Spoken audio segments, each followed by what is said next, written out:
The evening of April 14, 1865, promised a night of respite for a war-weary nation. The streets of Washington, D.C. were bustling with activity as people eagerly anticipated a night of entertainment. The city, still bearing the scars of a long and brutal conflict, was ready to embrace a moment of joy and distraction. The American Civil War, a long and bloody conflict, had finally come to an end just days prior. Soldiers were returning home, and families were beginning to reunite. The nation, though battered and bruised, was on the cusp of healing. The end of the war brought a collective sigh of relief, and the people yearned for a semblance of normalcy. Citizens, eager for a return to normalcy, sought solace in the familiar comfort of the theater. The theater had always been a place where people could escape their troubles, if only for a few hours. It was a sanctuary of sorts, where the outside world could be forgotten, and the magic of the stage could transport them to different times and places. At Ford's Theater in Washington, D.C., a crowd gathered for a performance of Our American Cousin. The play, a popular comedy, promised an evening of laughter and lighthearted entertainment.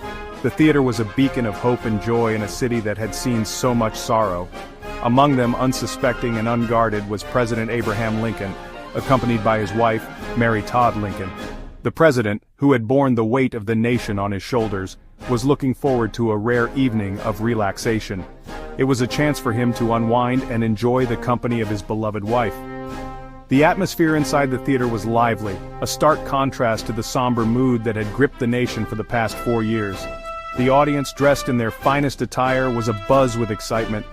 The laughter and chatter that filled the air were a testament to the collective desire to move forward and find joy once more. Laughter and conversation filled the air as patrons settled into their seats, eager for the evening's entertainment.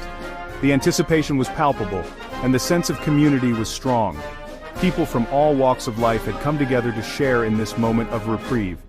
For President Lincoln, it was a rare opportunity to escape the burdens of leadership and enjoy a brief reprieve from the weight of war. He smiled and waved to the crowd, his presence a symbol of hope and resilience. This night was meant to be a celebration of peace and the promise of a brighter future.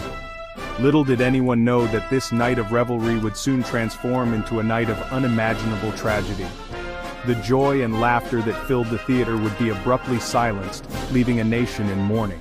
The events that were about to unfold would forever change the course of American history, casting a long shadow over what was supposed to be a night of celebration. John Wilkes Booth, a renowned actor and Confederate sympathizer, harbored a deep-seated hatred for President Lincoln and the Union.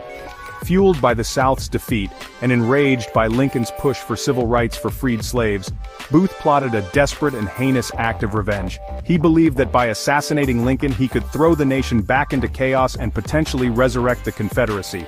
Booth's plan was audacious and meticulously planned. He used his theatrical connections and knowledge of Ford's Theater to gain access to the president's box. He carefully studied Lincoln's schedule, identifying the perfect opportunity to strike. On the evening of April 14th, with Lincoln in attendance at Our American Cousin, Booth saw his chance. As the play progressed, unaware of the danger lurking just feet away, the audience was engrossed in the performance. The atmosphere was filled with laughter and applause, a stark contrast to the impending tragedy. President Lincoln sat in his private box, enjoying the performance with his wife, Mary Todd Lincoln, and their guests. The night seemed like any other, filled with the promise of entertainment and relaxation. At approximately 10:15 p.m., during a particularly humorous scene, a loud gunshot echoed through the theater. The sound was so unexpected that it took a moment for the audience to comprehend what had happened. The audience, initially mistaking the sound for a part of the play, fell silent as they witnessed a horrifying scene unfold in the presidential box. Confusion turned to panic as the reality of the situation set in. John Wilkes Booth, a well-known actor and Confederate sympathizer, had entered the box unnoticed. Standing behind the president, he fired a single shot from a .44 caliber Derringer pistol, forever altering the course of American history. The bullet pierced Lincoln's skull, fatally wounding him. The president slumped forward and chaos erupted in the theater as people realized the gravity of the situation. Booth, shouting "Sic Semper Tyrannis," Latin for "thus always to tyrants," leapt from the box onto the stage, breaking his leg in the process. Despite his injury, he managed to stand and face the stunned audience. He then brandished a knife and shouted, "The South is avenged," before escaping through a back door. The theater was left in pandemonium, with people rushing to aid the president and others trying to comprehend the shocking event they had just witnessed.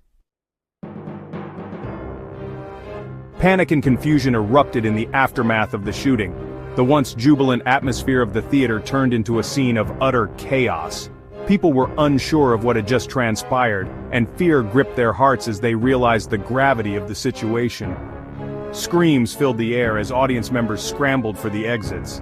The aisles were clogged with people pushing and shoving, desperate to escape the unfolding nightmare. Some tripped and fell, while others tried to help them up, adding to the pandemonium. Mary Todd Lincoln, witnessing the horror firsthand, cried out in anguish, her screams echoing through the stunned silence. She clung to her husband, her face a mask of terror and disbelief. The First Lady's distress only heightened the sense of dread among the onlookers. A young doctor, Charles Leal, rushed to the presidential box, finding Lincoln slumped in his chair, barely clinging to life. Leal's medical training kicked in as he assessed the president's condition, his mind racing with the urgency of the moment. Realizing the severity of Lincoln's wound, Dr. Leal and several other physicians in the audience carried the president across the street to a boarding house owned by William Peterson. The streets outside were filled with people, their faces etched with worry and confusion. There, they laid him on a bed, desperately trying to stabilize him, but it was clear that Lincoln's injury was mortal. The room was filled with a somber silence, broken only by the hushed whispers of the doctors and the labored breathing of the president. The nation watched and waited as news of the assassination spread like wildfire. Newspapers quickly printed special editions, and telegraph lines buzzed with the tragic news.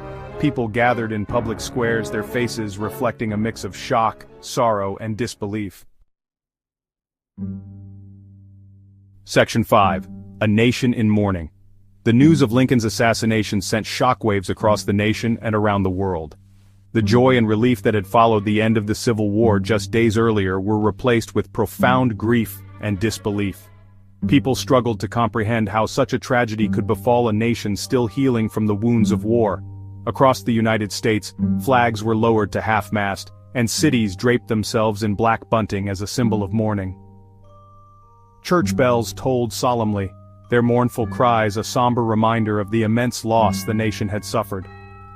Spontaneous gatherings and processions of mourners filled the streets, united in their grief for their fallen leader. Section 6. The Aftermath, A Nation Adrift. The assassination of Abraham Lincoln had profound and far-reaching consequences for the United States. Lincoln, widely regarded as the savior of the Union, had been the guiding force behind the nation's efforts to reunite and rebuild after the Civil War. His death left a void in leadership at a time when the country desperately needed stability and direction. With Lincoln gone, the task of overseeing Reconstruction fell to Vice President Andrew Johnson, a Southern Democrat who had remained loyal to the Union. Johnson's vision for Reconstruction differed significantly from Lincoln's, and his policies ultimately proved to be less forgiving and less effective in reconciling the North and the South. Section 7. The Legacy of a Martyr. Abraham Lincoln's assassination transformed him into a martyr for the cause of freedom and unity. His death solidified his place as one of the most revered figures in American history, and his legacy continues to inspire generations of Americans. Lincoln's eloquence, his unwavering commitment to equality, and his profound understanding of the human condition have cemented his status as a timeless icon. In the aftermath of his assassination, Lincoln's image became a symbol of national unity and resilience. His words, forever etched in the annals of American history, serve as a reminder of the fragility of democracy and the enduring power of hope. Section 8. Remembering Lincoln. Today we remember Abraham Lincoln not only for his tragic death, but also for his extraordinary life, and his enduring contributions to the nation he led through its darkest hour. His legacy is etched in stone at the Lincoln Memorial in Washington, D.C., a testament to his unwavering belief in the principles of liberty and equality for all. As we reflect on the life and legacy of Abraham Lincoln, let us remember his words, his actions, and his unwavering commitment to the ideals upon which this nation was founded. Let us honor his